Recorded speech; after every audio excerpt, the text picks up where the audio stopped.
नमस्कार, स्वागत है आप सभी का हिस्ट्री 360 चैनल में। मैं रवि कुलरिया, हिस्ट्री लेक्चर राजस्थान से। आज के इस वीडियो में हम बात करेंगे बंगाल के पहले और आखिरी गवर्नर के बारे में, गवर्नर जनरल के बारे में, और इसी प्रकार भारत के पहले और आखिरी गवर्नर जनरल और वाइसराय के बारे में।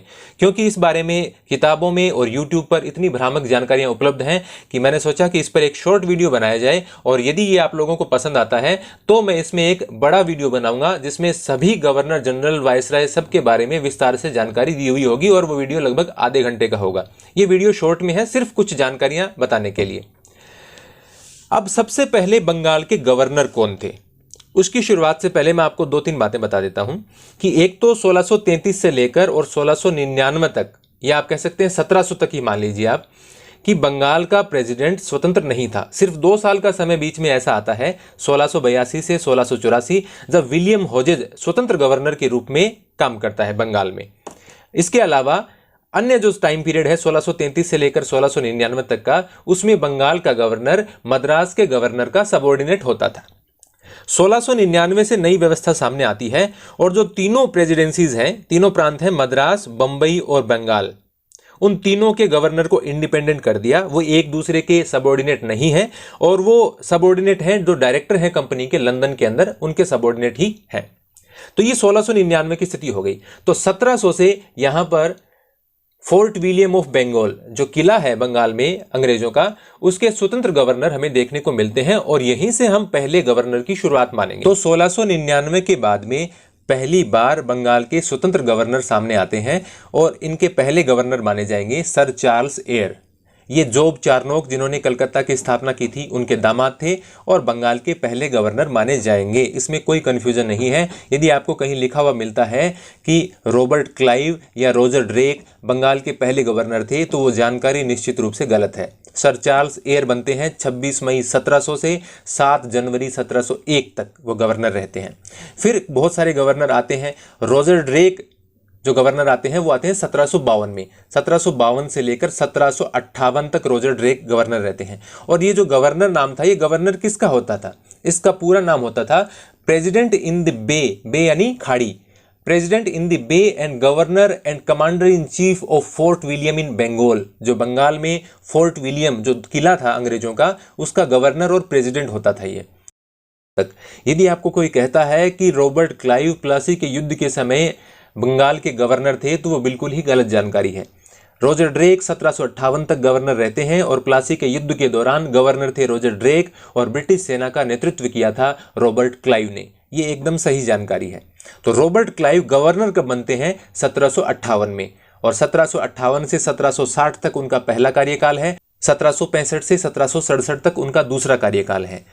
हालांकि इस प्लासी के युद्ध के दौरान बात इस प्रकार है कि क्लाइव बहुत महत्वपूर्ण हो जाते हैं। उनका आप ये मान लिख सकते हैं कि गवर्नर से भी ऊपर उनकी पहुंच हो जाती है, और इसीलिए गवर्नर का नाम हमें कम मिलता है और रॉबर्ट क्लाइव का नाम ज़्यादा मिलता है। तो इसीलिए भ्रामकतापूर्वक जानकारी आपको मिलती है कि रोजर ड्रेक के स्थान पर आप सोचते हैं कि प्लासी के युद्ध के दौरान रॉबर्ट क्लाइव गवर्नर बन चुके थे। ऐसा नहीं है, 1758 तक रोजर ड्रेक ही गवर्नर थे। तो ये तो शुरुआत होगी गवर्नरशिप की बंगाल में। पहले गवर्नर निश्चित रूप से सर चार्ल्स एयर हैं। उसके बाद में लास्ट गवर्नर कौन है? लास्ट गवर्नर आते हैं वॉरेन हेस्टिंग्स। वॉरेन हेस्टिंग्स 13 अप्रैल 1772 से इनके कार्यकाल की शुरुआत होती है, और ये बंगाल के आखिरी गवर्नर हैं, क्योंकि 1773 का जो रेगुलेटिंग एक्ट है, उससे बंगाल के गवर्नर को अब बंगाल का गवर्नर जनरल बना दिया जाता है। अब बंगाल के गवर्नर जनरल में पहला नाम आएगा वॉरेन हेस्टिंग्स का। ये अंतिम गवर्नर है, और पहले गवर्नर जनरल हैं फोर्ट विलियम ऑफ बंगाल के।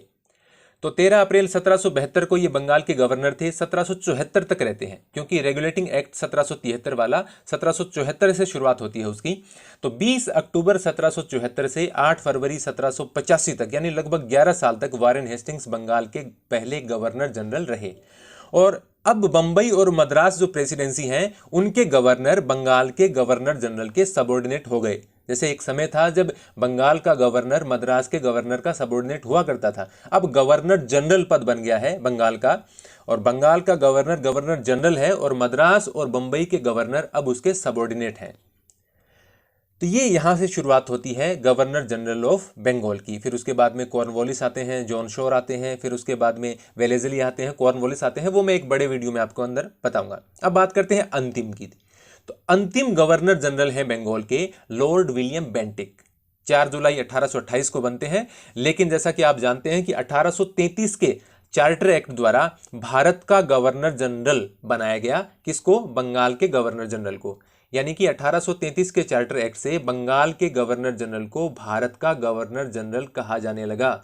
और लॉर्ड विलियम बेंटिक जो कि अंतिम बंगाल के गवर्नर जनरल हैं, वही भारत के पहले गवर्नर जनरल बनते हैं और अपना पदभार ये शुरू करते हैं काम। पहले तो ये चल रहे हैं बंगाल के गवर्नर जनरल के रूप में 1828 से, लेकिन 1834 से 1835 तक ये भारत के गवर्नर जनरल के रूप में काम करते हैं। लॉर्ड विलियम बेंटिक से लेकर लॉर्ड कैनिंग तक कुल 6 गवर्नर जनरल रहे। बीच में दो कार्यवाहक गवर्नर जनरल रहे, उनको मैं शामिल नहीं कर रहा हूं। जो स्थायी गवर्नर जनरल हैं वो 6 हुए। अंतिम हुए लॉर्ड कैनिंग, जिनके काल में 1857 की क्रांति होती है। तो उस क्रांति के बाद में व्यवस्था पूरी तरह से बदल जाती है।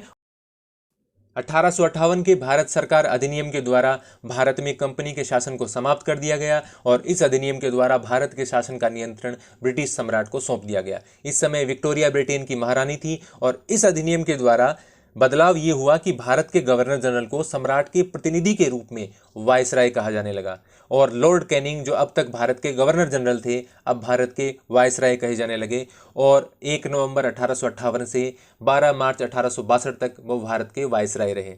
तो इसके बाद अनेक वायसराय रहे, जिनमें से अधिकांश के नाम आप जानते हैं। और अंतिम वायसराय के रूप में लॉर्ड माउंटबेटन थे।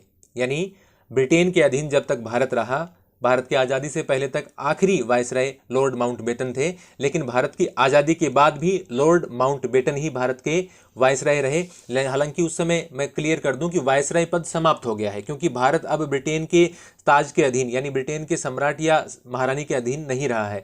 तो सिर्फ गवर्नर जनरल है वो, अब वो वायसराय पद नाम नहीं है, क्या है? गवर्नर जनरल है। तो लॉर्ड माउंटबेटन जो कि वायसराय थे भारत के, 15 अगस्त 1947 से वो अब गवर्नर जनरल ही हैं, वायसराय नहीं है। तो वो 1947 से जून 1948 तक रहते हैं और फिर एकमात्र भारतीय गवर्नर जनरल बनते हैं सी राजगोपालाचारी। और 26 जनवरी 1950 को जब भारत का संविधान लागू हो जाता है तो गवर्नर जनरल वाली जो प्रथा है, ये जो परंपरा है, वो समाप्त कर दी जाती है। तो ये जानकारी थी प्रथम और अंतिम गवर्नर, गवर्नर जनरल और वायसराय की। उम्मीद करता हूं कि आपको वीडियो अच्छा लगा होगा। यदि आप ऐसा ही डिटेल में वीडियो देखना चाहते हैं गवर्नर जनरल्स के बारे में, उनके कार्यों के बारे में, तो आप कमेंट करके मुझे बता सकते हैं। धन्यवाद।